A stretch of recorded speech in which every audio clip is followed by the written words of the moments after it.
नमस्कार मंडळी, कुण्या राजाची ग तू राणी या मालिकेच्या आजच्या भागात आज आपण बघणार आहोत. गुंजा म्हणते की आमच्याकडे ना बाया अशाच साडी नेसतात. ते लग्नात तेव्हा मधू विचारते की कुणाच्या लग्नात, तेव्हा ते लग्नात बी समध्या बायका अशी साडी नेसतात. मधू म्हणते की ग असू दे असू दे, अगं बायकांना तिकडे शेतात जायचं असतं, रानात जायचं असतं, काम करायचे असतात म्हणून नेसतात त्या तशा साड्या आणि प्रत्येकाच्या रीती वेगळ्या असतात. माझी आई आहे ना रेतीची भांडी पण बनवते. मग मधू म्हणते की मग अगं त्या साडीचा घोळ सांभाळणार तरी कोण? बरोबर आहे, मग अशीच साडी नेसायला हवी. मग आता कबीरचे वडील देखील म्हणतात की तू खूप छान दिसते. तेव्हा कविता म्हणते की पण आज नको, आज उगाच चर्चा होईल ना. मग त्याच्यामुळे कविता आता तिला साडी नेसून देण्यासाठी जाते. मधू म्हणते की ही गुंजा म्हणजे ना आपल्या घरातलं हसू झाले हसू. बघा आता तुम्ही पण किती छान दिसताय ना असताना. तेव्हा अशोक म्हणतो हो हसतोय ना मायाताई येईपर्यंत. मधू म्हणते तुम्ही पण ना. माफ करा मित्रांनो, पण जर तुम्ही चॅनलवर नवीन असाल किंवा अजूनही चॅनलला जर सबस्क्राईब केलं नसेल तर प्लीज सबस्क्राईब करा आणि बेल आयकॉनवरही क्लिक करा. स्टार प्रवाहावरील सर्व मालिका तुम्हाला आमच्या चॅनलवर बघायला मिळतील. धन्यवाद. आणि मग मधू कामाला लागते. आता इकडे माया सर्वेशचं डोकं खात असते. ती म्हणत असते की सर्वेश असं दान धर्म करून कारागिरांना डबल पेमेंट देऊन बिझनेसचं नुकसान होतंय, कळत कसं नाही रे तुला? सर्वेश म्हणत असतो अगं आपण त्यांची कला विकत घेतो, तुला या कलेचं किती मोल आहे बाजारात हे माहिती आहे ना. तेव्हा माया म्हणते आपण काही चॅरिटी करत नाहीये, बिझनेस मध्ये नुकसान होतंय, ह्याही वेळेस घाटा झालाय. तेव्हा सर्वेश म्हणतो की तू अजिबात काळजी करू नको, ते मी बघून घेईल. आता इकडे कबीरच्या घरी पूजेची तयारी सुरू झालेली असते आणि कबीरने गुंजाला बघितल्यानंतर कबीर गुंजाकडे बघतच राहतो आणि गुंजाही कबीरकडे बघतच राहते, कारण गुंजा ही खरंच खूप सुंदर दिसत असते. कबीरने तिला पहिल्यांदा साडीमध्ये बघितलेलं असतं. कबीर तिच्याकडे एकटक बघत असतो आणि गुंजाही कबीरकडे एकटक बघत असते. गुंजा थोडीशी हसते आणि खूप सारी लाजत पण असते. कबीर पण तिला स्माइल देतो. इकडे मृण्मयीने देखील सेम टू सेम तशीच साडी घातलेली असते. मृण्मयी देखील तयार झालेली असते आणि ती आता निघण्यासाठी खाली येत असते. कविता तिथे येते आणि म्हणते गुंजा अगं अशी काय उभी आहे, अगं आपल्याला खूप काम आहे, चल. कविता म्हणते ढॅन्टॅडॅन कशी वाटते गुंजा? आणि मधू तर तोंडालाच हात लावते आणि म्हणते की खूप छान दिसते. आणि मग त्या कामाला लागतात. प्रसादाचा शिरा बनवायचा असतो त्यांना. आता मृण्मयी देखील इकडे तयार होऊन खाली आलेली असते. माया म्हणते की आज पण तू साडी नेसली. तेव्हा मृण्मयी सांगते आम्ही जेव्हा बँगलोरला गेलो होतो ना तेव्हा आतूने मला ही साडी घेऊन दिली, तिच्याकडे पण अशीच साडी आहे, आमच्या दोघींकडे सेम टू सेम साड्या. सर्वेश म्हणतो की फारच सुंदर दिसते तू. माया म्हणते आतूने दिले ना तुला ही साडी म्हणूनच इतकी चीप आणि खराब दिसतीये. सर्वेश मात्र म्हणतो you are looking so gorgeous my dear. Maya म्हणते what gorgeous? Mrunmayi please go and change, एखादा महागडा डिझायनर ड्रेस घालून ये. गो. मृण्मयी म्हणते कमॉन मामा, अगं त्यांच्या घरी पूजा आहे आणि मला साडी देखील घालायची सवय आहे. माया म्हणते अगं त्या घरामध्ये साडी घालण्याचं कारण वेगळं आहे, अगं ते तुला मानमोडस्तवर कामाला करायला लावतील, आमच्या घरातली होणारी सून म्हणून. आय टेल यू तुझ्या सासरची लोक एकदम भंगार आहे. निदान पूजेच्या वेळी कॉन्ट्रॅक्ट देऊन 4 लोक कामाला ठेवायची ते नाही जमणार त्यांना. बघावं तेव्हा काटकसर करून पैसे वाचवायचे एवढंच त्यांच्या डोक्यामध्ये असतं. या सगळ्यांमध्ये फजिती तुझी होणार आहे. प्रवेश म्हणत असतो की बरोबर आहे माया तुझं, अगं पूजेला देखील माणसं बोलवायला, अगं पूजेला बसायला देखील माणसं बोलवायला पाहिजे पैसे देऊन. तेव्हा माया म्हणते की म्हणजे? सर्वेश म्हणतो म्हणजे ते स्वतः बसतील पूजेला आणि पैसे वाचवतील बघ तू. माया म्हणते कळतात हा, तुझे सगळे टोमणे कळतात मला. सर्वेश म्हणतो कळलं हिला, मग तुला हे कळत नाही का आपली संस्कृती आपण जपायला हवी? माया म्हणते की तुम्ही बापलेक ना तुमच्या मनासारखंच करणार. माया म्हणते की सगळा मूडच गेला, मला नाही यायचं पूजेला, जा तुम्हीच. आणि मग माया तिथून निघून जाते. सर्वेश म्हणतो मृण्मयी तू चल पुढे, आम्ही येतो मागून, मी येईल तिला घेऊन, तू जा पुढे. कबीरच्या घरी देखील मृण्मयी आलेली असते. कबीर मृण्मयीला बघतो आणि तिच्याकडे बघतच राहतो. तो खूप आनंदी देखील होतो. मृण्मयी खूप प्रेमाने कबीरकडे बघत असते. आता कबीर एकटक मृण्मयीकडे बघत असतो. मृण्मयी देखील बघत असते. तेवढ्यात दादा उठतो आणि कबीरला धक्का देतो. कबीर म्हणतो की कळलं. आणि मग दादा म्हणतो की मग हे कळलं तर मग आता पाहुण्यांचं स्वागत कसं करायचं हे नाही कळलं. आणि मग कबीर नैतिकला म्हणतो की आज जा आणि आजीला म्हणावं की काकू आलीये, पाण्याचा ग्लास दे. तेव्हा कविता म्हणते अरे बापरे काकू लईच घाई झालेली दिसते. तेव्हा त्यातच सर्वेश आणि माया देखील आलेले असतात. ते दोघेही दरवाजातच असतात. कबीर म्हणतो मामा मामी या ना. तेवढ्यातच गुंजा देखील पाणी घेऊन येते. आता मृण्मयीने गुंजाने घातलेली साडी बघितलेली असते आणि तिने स्वतः घातलेली साडी देखील तीच असते जी गुंजाने घातलेली असते. आता मायाचं डोकं फिरतं. माया म्हणते कोण आहे ही मुलगी? तेव्हा रेशीम म्हणते की आमची मोलकरीण. तेव्हा माया म्हणते अच्छा ही का ती मोलकरीण? तिने कबीरच्या फोन मध्ये पाणी टाकलं. काय ग मोलकरीण, तुला काही कळत नाही का? माझ्या मुलीची बरोबरी करते, माझ्या मुलीसारखी साडी घातली. तेव्हा मृण्मय मात्र मायाला थांबवण्याचा प्रयत्न करत असते. सर्वेश देखील म्हणतो की माया कम ऑन यार, अगं तिला कसं काय माहिती असणार आज ही कोणती साडी नेसणार आहे ते? मृण्मय लगेच गुंजापाशी जाते आणि म्हणते सेम पिंच, आपण सेम साडी नेसली आहे ना म्हणून. मृण्मय मात्र गुंजावरती चिडलेली नसते. ती म्हणत असते तुला आतून दिली नाही साडी. तेव्हा मधू म्हणते की अगं हो मीच दिली तिला ती साडी, मला काय माहिती तू ही साडी नेसणार आहे आज. कविता जा अगं हिला दुसरी साडी दे. तेव्हा मृण्मय म्हणते अगं काय गरज आहे तू. आणि मग गुंजाला मृण्मय म्हणत असते तुला खूप सुंदर दिसते ही साडी.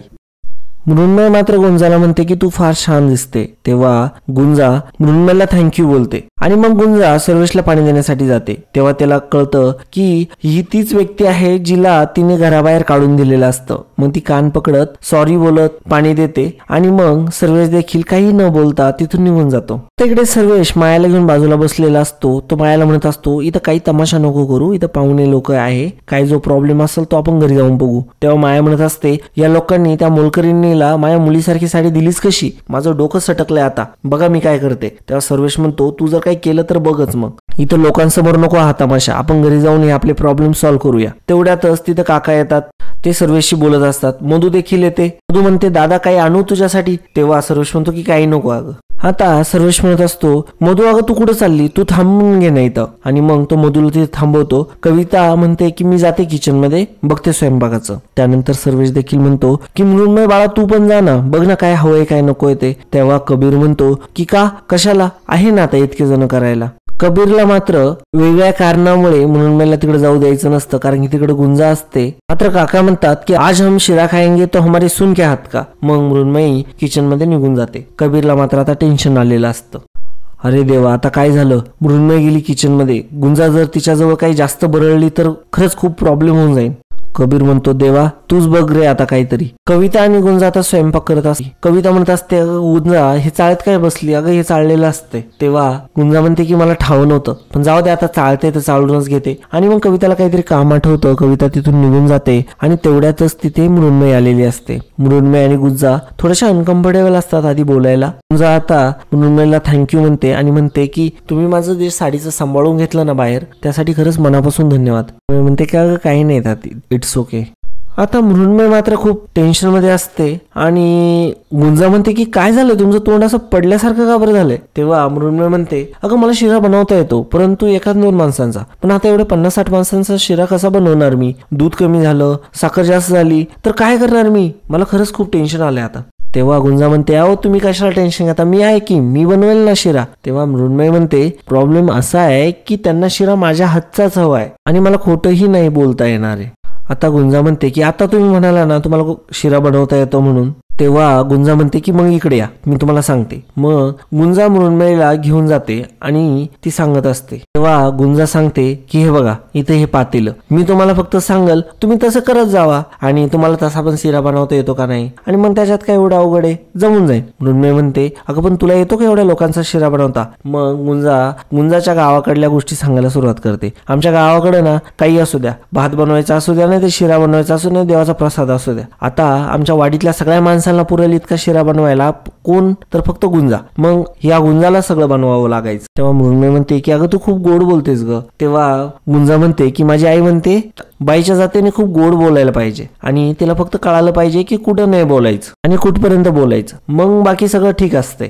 तेव्हा गुंजा म्हणते की माझी जबान तर गोड आहे बघा, पण कुठं सांभाळायची नाही अजून मी कळत नाही, मी कुठं पण बडबड करत राहते. माझी आई म्हणती माझं तोंड जर खापराचं असतं ना आतापर्यंत 1-2 वेळा तुटून पण गेलं असतं. आणि मग गुंजा देखील खूप हसत असते आणि मृण्मय देखील खूप हसत असतात. मृण्मय म्हणते अगं काही नाही ग, तुझं बोलणं नुसतं ऐकतच राहावं असं वाटत राहतं. पण काय ग, तू आणि मी जर अशीच बोलत राहिली ना तर सत्यनारायणाला खडी साखर दाखवावी लागेल. गुंजा म्हणते, हे बघा मग हे असं आहे माझं, मी एकदा बोलायला लागली ना मी थांबतच नाही. मग माझं बोलणं कवर पण चालू राहतं आणि मग त्याच्यात टाइम कुठं निघून जातो, वेळ कुठं जाती ते समजत नाही. असंच आहे का नाही? तेव्हा मृण्मयी म्हणते, हो एकदम असंच आहे, एकदम असंच आहे. मग मृण्मयी म्हणते की चल आता आपण असं करूया, आता आपण दोघी कामाला लागूया. तेव्हा गुंजा म्हणत असते, फक्त तुम्ही मला एकच मदत करा, जे की मला खूप भीती वाटते. मृण्मयी म्हणते की कसली भीती वाटते तुला? तेव्हा गुंजा म्हणते, अहो मला ना. तेव्हा मृण्मयी म्हणते की अगं सांग ना काय कसली भीती वाटते तुला? तेव्हा मृण्मयी म्हणते की अगं बोल तू, अजिबात घाबरू नको, तू मला बिंदास सांग काय झालं. तेव्हा गुंजा म्हणते की हो मला गॅस चालू करायची खूप भीती वाटते. मृण्मयी मोठमोठ्याने हसायला लागते. मृण्मयी म्हणते की अगं गॅस चालू करायची भीती वाटते, अगं त्यात काय अवघड आहे? तेव्हा गुंजा म्हणते की अहो मला गॅस चालूच करता येत नाही. आमच्या गावाकडे कसं ना लाकडं चुली याच्यावरती स्वयंपाक करता, हे गॅस काय असतं हे मला माहितच नाही. आता आमच्याकडे लाकडांवरती आणि चुलीवरती जो स्वयंपाक करताय त्याच्या पलीकडे आम्ही कधी गॅस पाहिलाच नाही, मग तो गॅस मला चालूच करता येत नाही. तेव्हा मृण्मयी म्हणते, तुला गॅस चालू करता येत नाही ना, तो मी हो ना. तेव्हा गुंजा हात समोर करून म्हणते, मग डन डनाडन.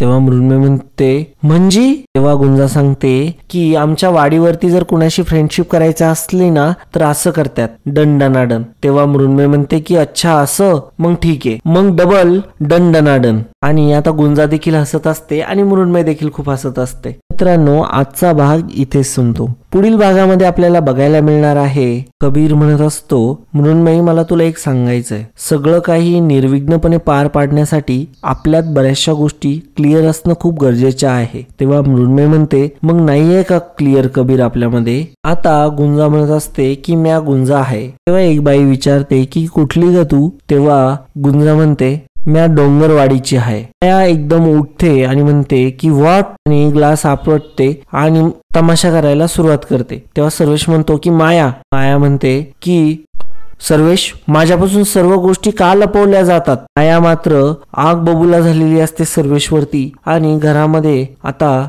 खूप शांतता पसरलेली असते. तर आता नेमकं पुढे काय होणार आहे हे बघण्याची उत्सुकता मला देखील लागलेली आहे. तर मित्रांनो उद्या पुन्हा भेटूया याच वेळी याच ठिकाणी. तोपर्यंत चॅनलला सबस्क्राईब करून ठेवा आणि व्हिडिओला जर अजूनही लाईक केलं नसेल, कमेंट केलं नसेल तर मित्रांनो पटकन लाईक करा, कमेंट करा आणि तुमच्या मित्रांसोबत हा व्हिडिओ शेअर करा. तर मित्रांनो तुमचे मनापासून आभार हा व्हिडिओ शेवटपर्यंत बघितल्याबद्दल. धन्यवाद.